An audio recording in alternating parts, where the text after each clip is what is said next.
গুম কমিশনে আসা 253 জনের অভিযোগের প্রমাণ পাওয়া গেছে বলে জানিয়েছেন গুম সংক্রান্ত তদন্ত কমিশনের সভাপতি অবসরপ্রাপ্ত বিচারপতি মইনুল ইসলাম চৌধুরী। তিনি বলেছেন 1850টি অভিযোগ বিশ্লেষণের মধ্য থেকে গুম হওয়া 253 জনের তথ্য প্রমাণ পাওয়া গেছে।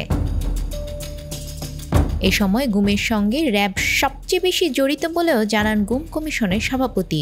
গুম করা অনেককে ভারতে পাঠিয়ে সেখানকার পুলিশ দিয়ে গ্রেপ্তার দেখানো হতো বলেও জানান তিনি। বৃহস্পতিবার সকালে গুলশানে এক সংবাদ সম্মেলনে তিনি এসব তথ্য জানান।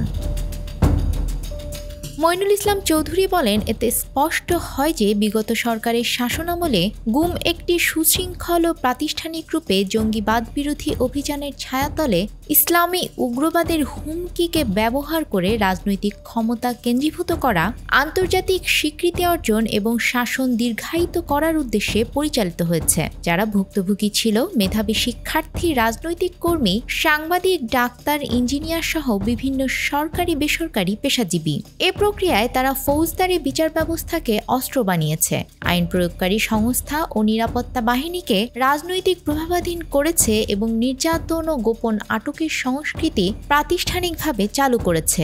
এমনকি সাধারণ নাগরিককে বেআইনি পন্থায় বারবার ভারতীয় বাহিনীর হাতেও তুলে দিয়েছে। বান্ডেল থাকলে প্রতি সেনমানিতে টাকা বাঁচবে।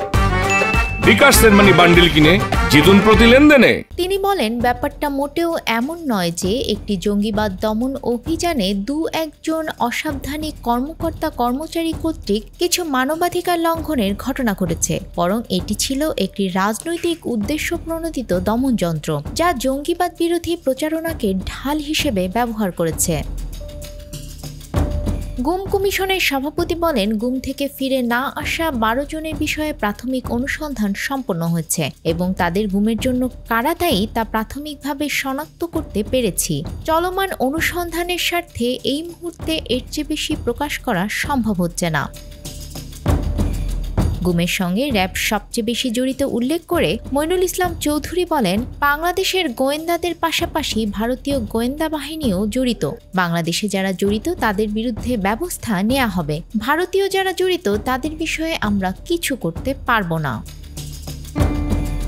নিউজ ডেস্ক, আমাদের সময়।